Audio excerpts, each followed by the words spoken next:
very sick or have an accident and file a claim, you very often will find that your insurance company will go back and look at your application to see if there might be a chance that you either didn't disclose something that you knew about in the past, or inadvertently didn't disclose something, or might not have known about a pre-existing condition. They'll use that as evidence that you were committing fraud, and they'll revoke your policy, or they call it rescinding your policy, leaving you holding the bag, making you completely responsible for all the medical bills. That's one way that they dump people who need insurance the most. Another is if you are employed, particularly with a small business, and your insurance, your employer gets his or her insurance through one of the large insurers, and if just one person in your company files a claim that the underwriters think is too high, if it skews what they think is the appropriate medical experience or claim experience, when that business comes up for renewal, they very likely will jack up the rates so much that your employer has no alternative but to leave and leave you and all of your co-workers without insurance. Either that, or they may cut benefits or try to shop for coverage somewhere else. But the end result is you may find yourself dumped into the roles and the ranks of the uninsured. And this is a man who knows. Wendell Potter is a whistleblower. He was the corporate spokesperson for CIGNA, actually all through the time, Stacie Ritter, that you were applying and being denied by CIGNA. But he wouldn't have dealt with this case unless you had gone public, and you've only chose to go public now. Why now?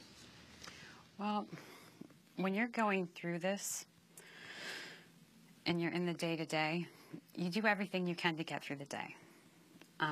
It took me 6 years after the girls' treatment to actually be able to go out and help work towards securing funding and stuff for research for childhood cancer.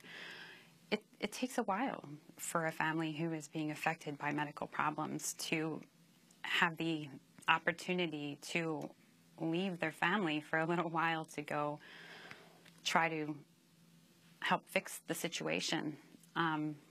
That's another thing that makes this so sad, is that they have people at such a huge disadvantage, because when you're going through this and you've got cancer, or your child has cancer, and you just want to make sure that your family is still here tomorrow. So you let these people walk on you for the time being because they're not your priority.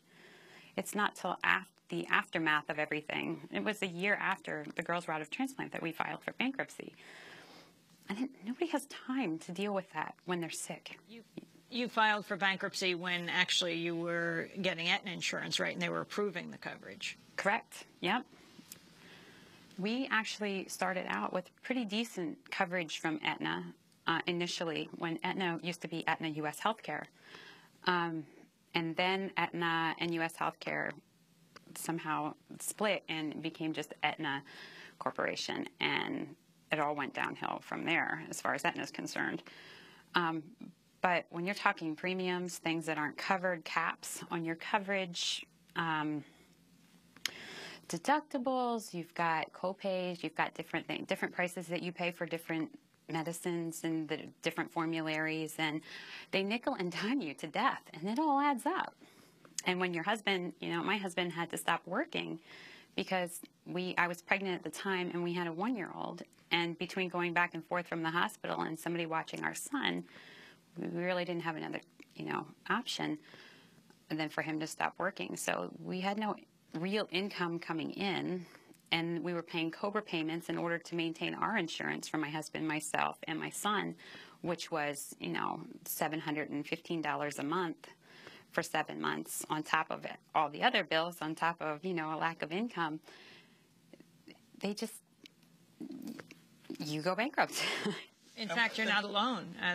The studies show, I think in 2007, the majority of people who went bankrupt because of medical expenses, and the vast majority of them, like 80%, had insurance. Yes. Juan? Well, I just want to ask you, as you hear all this debate in Congress about health insurance reform and providing better health insurance for Americans, you've decided actually to put your body on the line and protest outside of CIGNA. Your concerns as you hear the people in Congress debate this issue? Well, my concerns is they're going to go ahead and be bought out by the big drug companies. You know, the Democrats now are selling out. They are choosing their own greed and self-need over the needs of the American people. One of the reasons why this is so important to me is my children, who are cancer survivors now, are going to be deemed, you know, they're marked with a pre-existing condition. And if things continue the way that they are, God forbid my husband would lose his job. I mean, they've already taken pay cuts and stuff in order to not have to let people go. But what would happen? Nobody would want to pick me and my children up on an insurance plan. And as soon as my kids grow up and they graduate college, they're going to have to go out and try to get insurance that way, and nobody's going to cover them. Not as things are right now.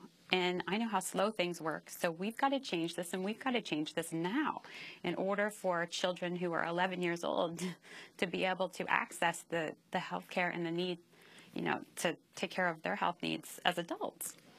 Stacie Ritter, I want to thank you very much for being with us, and best to Madeline and Hannah, your identical twin daughters. This is Democracy Now!, democracynow.org, the War and Peace Report. If you want to see pictures of the family and the daughters, you can go to our website at democracynow.org. We'll be back in a minute.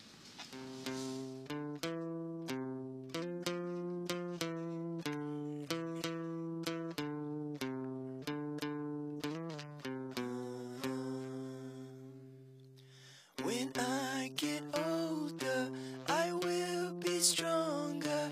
They'll call me freedom, just like a waving flag.